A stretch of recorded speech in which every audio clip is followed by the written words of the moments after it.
আসানসোলের সালানপুর থানার দেন্দুয়া কল্যাণেশ্বরী রোডে দেন্দুয়া হাসপাতালের কাছে মোটরবাইক আরোহী একদল যুবক এক মিনিবাস চালকের ওপর প্রাণঘাতী হামলা চালায় বলে অভিযোগ। দুষ্কৃতীরা বাসটিকে জোরপূর্বক থামিয়ে চালককে নির্মমভাবে মারধর করে, যার ফলে মিনিবাস চালক গুরুতর আহত হন বলে জানা গেছে। বৃহস্পতিবার হওয়া এই ঘটনায় একটি ভিডিও ভাইরাল হয়েছে, যা নিয়ে গোটা এলাকায় চাঞ্চল্য ছড়িয়ে পড়ে। জানা গেছে, ঘটনার সময় মিনিবাসটি মাইথন থেকে আসানসোলের দিকে যাচ্ছিল। বাসের খালাসি বলেন, দেন্দুয়া কল্যাণেশ্বরী রোডে দেন্দুয়া হাসপাতালের কাছে আচমকাই দুটি মোটরবাইক করে ৩ ডিভিশন ৪ জন যুবক এসে বাসের সামনে আসে। তারা নিজেদের মোটরবাইক বাসের সামনে দাঁড় করিয়ে দেয়। বাস থামতেই দুষ্কৃতীরা চালককে টেনে হিঁচড়ে নামিয়ে আনে।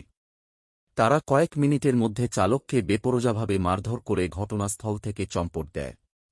ঘটনার খবর পাওয়া মাত্রই কল্যাণেশ্বরী ফাঁড়ির পুলিশ দ্রুত ঘটনাস্থলে পৌঁছায়। আহত চালককে উদ্ধার করে প্রথমে স্থানীয় পিঠাকিয়ারি হাসপাতালে নিয়ে যাওয়া হয়। সেখানে প্রাথমিক চিকিৎসার পর চালকের শারীরিক অবস্থা আশঙ্কাজনক হওয়ায় তাঁকে আসানসোল জেলা হাসপাতালে স্থানান্তরিত রেফার করা হয়। বর্তমানে সেখানেই তাঁর চিকিৎসা চলছে। ইতিমধ্যেই এই হামলার সামান্য একটু অংশ একটি ভিডিও ভাইরাল হয়েছে, যেখানে বাইক আরোহী যুবকদের স্পষ্টতই মিনিবাস চালকের ওপর হামলা চালাতে দেখা যাচ্ছে। ঘটনার তদন্ত শুরু করেছে পুলিশ।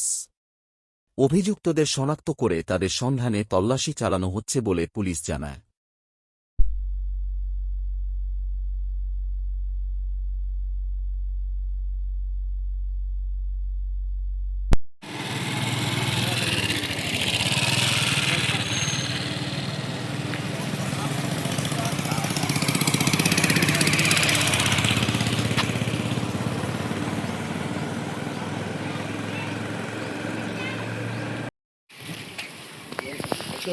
तो क्लियर लिख सकेगा इसका इतना नंबर